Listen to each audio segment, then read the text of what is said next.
Good morning students. तो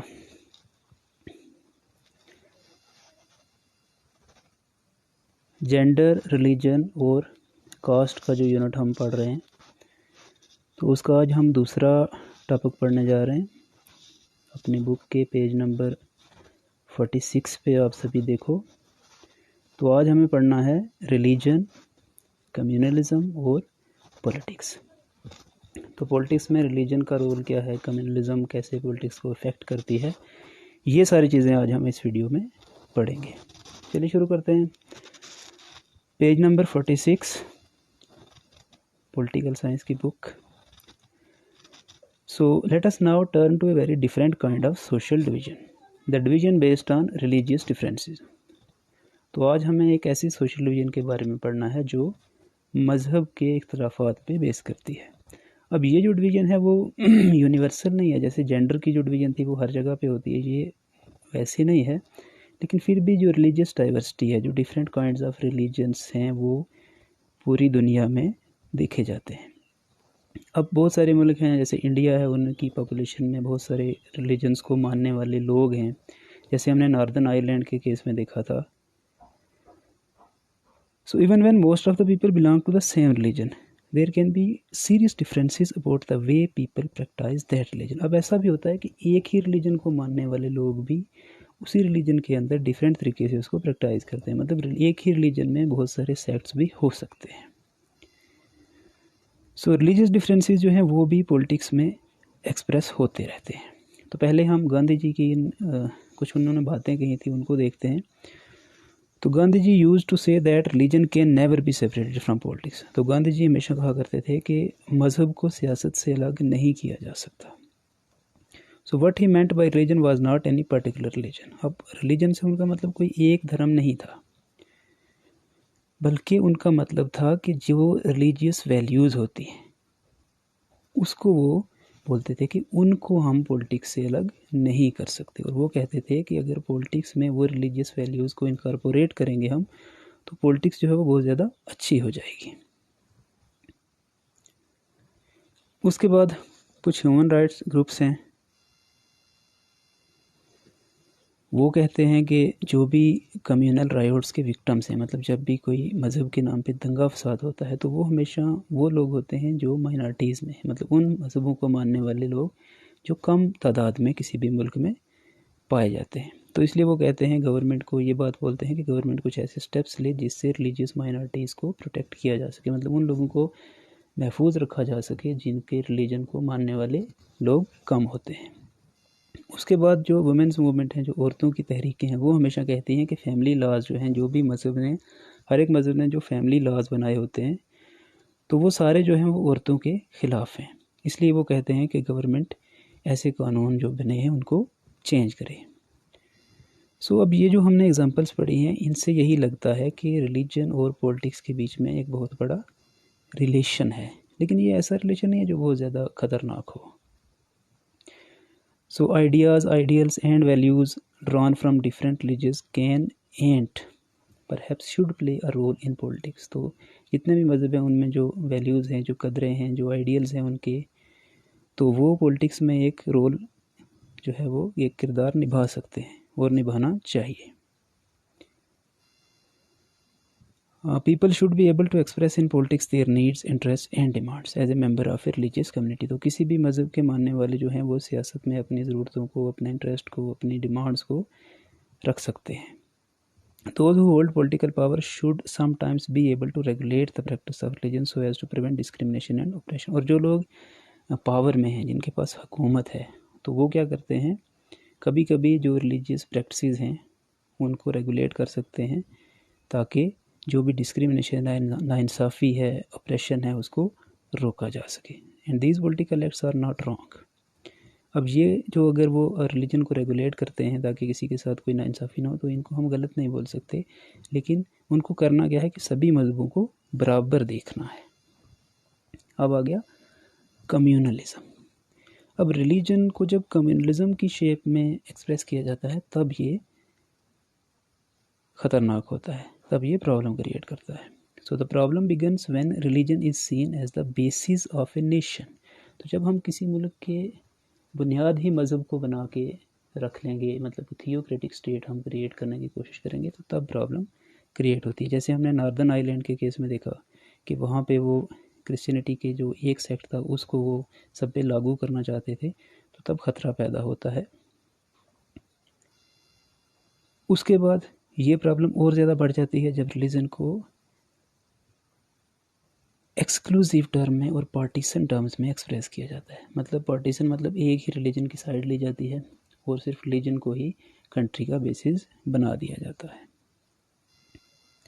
या फिर क्या होता है कि this happens when beliefs of one religion are presented as superior to those of other religion. या फिर जो एक रिलीजन की वैल्यूज़ होती हैं या एक रिलीजन के जो कानून होते हैं उनको दूसरे रिलीजन से अच्छा समझा जाता है, बरतर समझा जाता है, सो तब प्रॉब्लम क्रिएट होती है। तो अगर इस तरह से रिलीजन को पॉलिटिक्स में एक्सप्रेस किया जाए तो इसको हम बोलेंगे कम्युनल पॉलिटिक्स। अब कम्युनल पॉलिटिक्स क्या होती है? Is based on the idea that religion is the principal basis of social community. कि कोई भी समाज है उसमें जो मज़हब है वो उसका बेस है, वो उसकी बुनियाद है। तो communalism involves thinking along the following lines. अब कम्युनलिज्म में क्या क्या होता है कि the followers of a particular religion must belong to one community. कि एक मज़हब को मानने वाले जो हैं वो एक ही कम्युनिटी से बिलोंग होने चाहिए, उनके फंडामेंटल इंटरेस्ट हैं, जो उनके बुनियादी मफादात हैं वो एक हैं। Any difference that they may have is irrelevant. और अगर उनमें कोई डिफरेंस है, कोई इख्तलाफ है, तो उसकी कोई ज़्यादा वैल्यू नहीं है, वो इतने ज़्यादा रेलिवेंट नहीं है। It also follows that people who follow different religion cannot belong to same social community. और ये कम्युनलिज्म की जो प्रैक्टिस है ये भी मान के चलती है कि अगर बहुत सारे रिलीजन को मानने वाले लोग हैं वो एक कम्युनिटी नहीं बना सकते और उनके जो इंटरेस्ट हैं वो डिफरेंट है और उनमें कन्फ्लिक्ट भी होती है। और अगर हम एक्सट्रीम टर्म्स में कम्युनलिज्म को ले जाएंगे तो it leads to the belief that people belonging to different religions can not live as equal citizens within one nation. तो ये मान के चलती है कम्युनलिज्म की एक्सट्रीम फॉर्म के जो लोग मुख्तलिफ मज़हबों को मानने वाले हैं वो एक जगह पे एक ही नेशन के अंदर बराबरी से एक जैसे बराबर हकूक़ वाले शहरी बन के नहीं रह सकते। Either one of them has to dominate the rest और they have to form different Nations.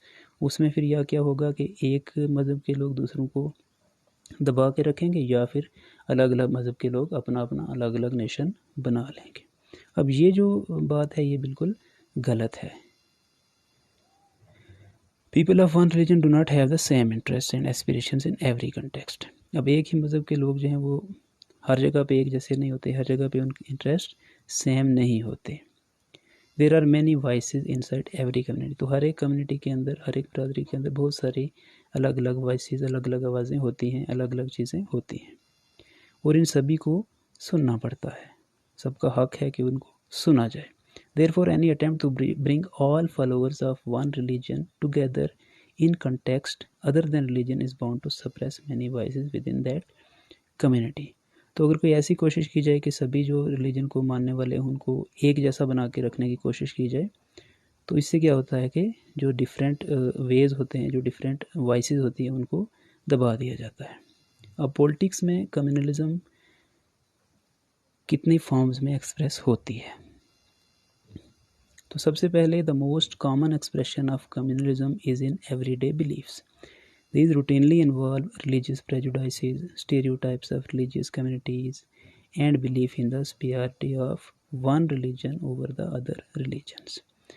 तो सबसे पहली फॉर्म है कि जो हम हर एक रोज़मर्रा के काम में जो हमारे बिलीफ्स हैं, जो हमारे एतक़ाद हैं, जो हमारा अक़ीदा है, तो इसमें क्या होता है कि रिलीजियस प्रेजुडाइसेस होते हैं। मतलब एक रिलीजन के लोग दूसरे रिलीजन को गलत बोलते हैं, गलत समझते हैं, या फिर जो कट्टरपंथी होती है रिलीजन के अंदर, या फिर ये यकीन रखना कि एक रिलीजन जो है वो सुपीरियर है, दूसरे इन्फीरियर हैं।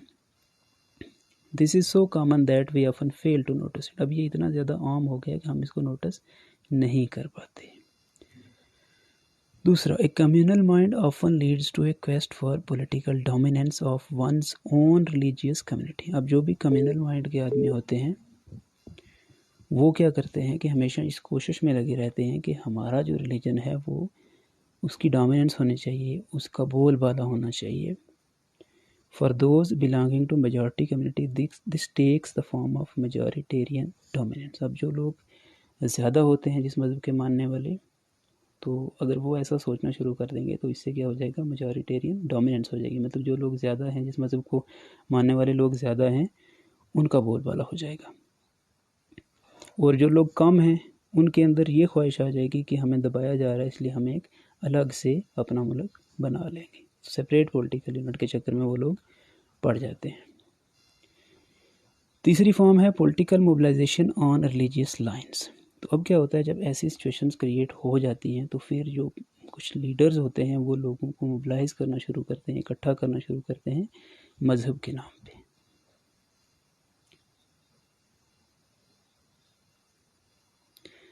अब ये क्या यूज़ करते हैं, सेक्रेड सिंबल्स, जो हर मज़हब के कुछ निशान होते हैं, सेक्रेड सिंबल्स होते हैं, उसके जो रिलीजियस लीडर्स होते हैं, मजहबी नेता, उनको यूज़ करते हैं, फिर लोगों को अपील्स करते हैं और लोगों के दिल में एक डर पैदा करते हैं।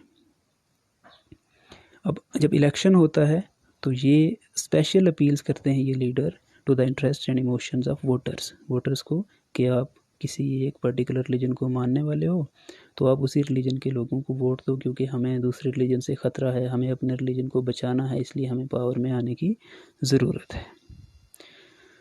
तो कभी कभी क्या होता है कि कम्युनलिज्म जो है वो किसकी शक्ल इख्तियार कर लेती है। सबसे जो ख़तरनाक चीज़ है वो है कम्युनल वायलेंस, मतलब मज़हब के नाम पे फितना फसाद, रायोट्स, दंगे, मैसेकर, कत्लेआम शुरू होता है मज़हब के नाम पे।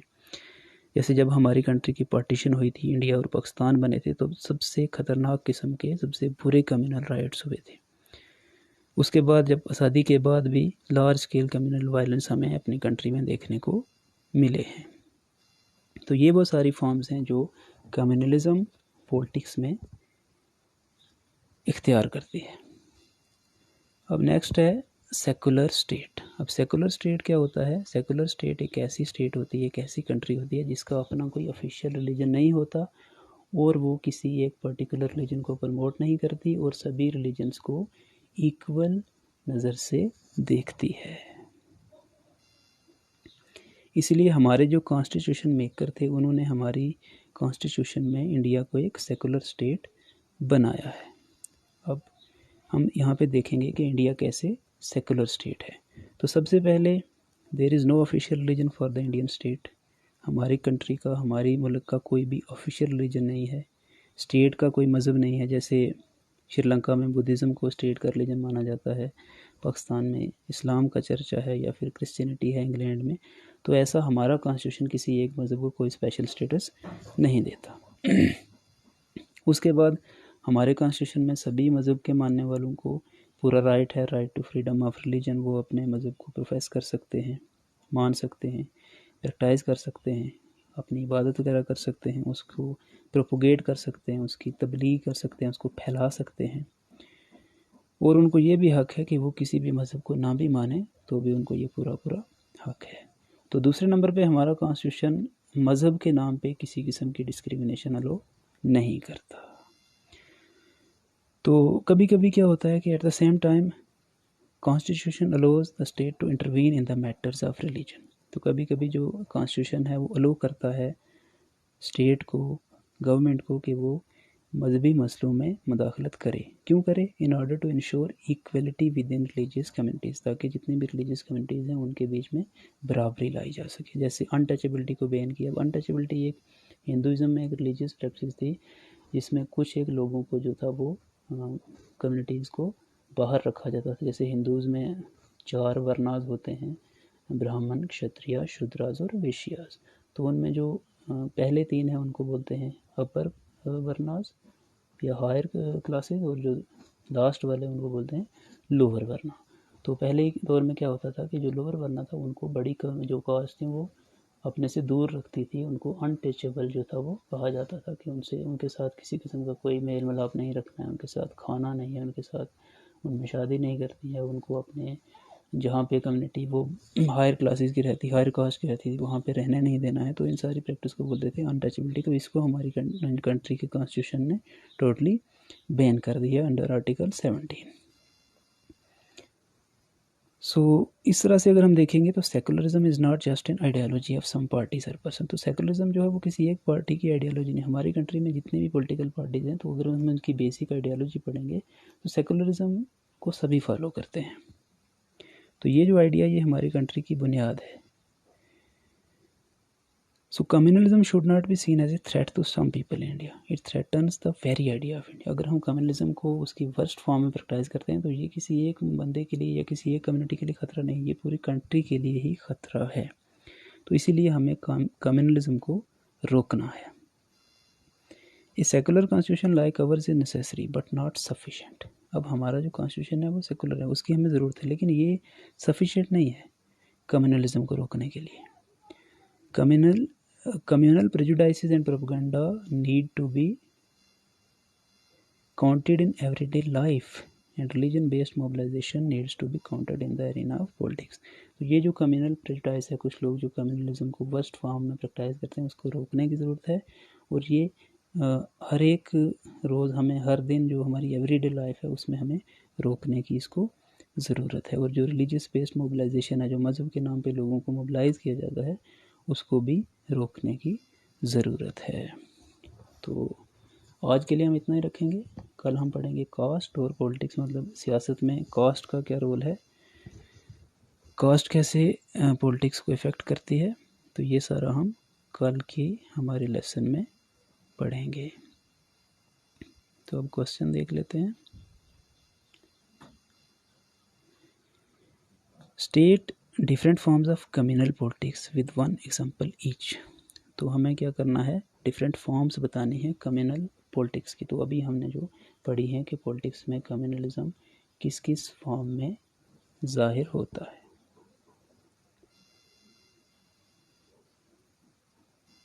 क्वेश्चन नंबर 6 है, mention any two constitutional provisions that make India a secular state. तो हमें कुछ ऐसे कॉन्स्टिट्यूशन के प्रोविजंस बताने हैं जो इंडिया को एक सेकुलर स्टेट बनाते हैं। तो अभी हमने पढ़ा है कि पहले नंबर पे तो ये है कि इंडिया का कोई ऑफिशियल रिलीजन नहीं है, और दूसरा ये है कि इंडिया जो है वो हर एक मज़हब को राइट देता है फ्रीडम का, right to freedom of religion, और उसके बाद किसी भी मज़हब के साथ कोई डिस्क्रिमिनेशन नहीं होती है।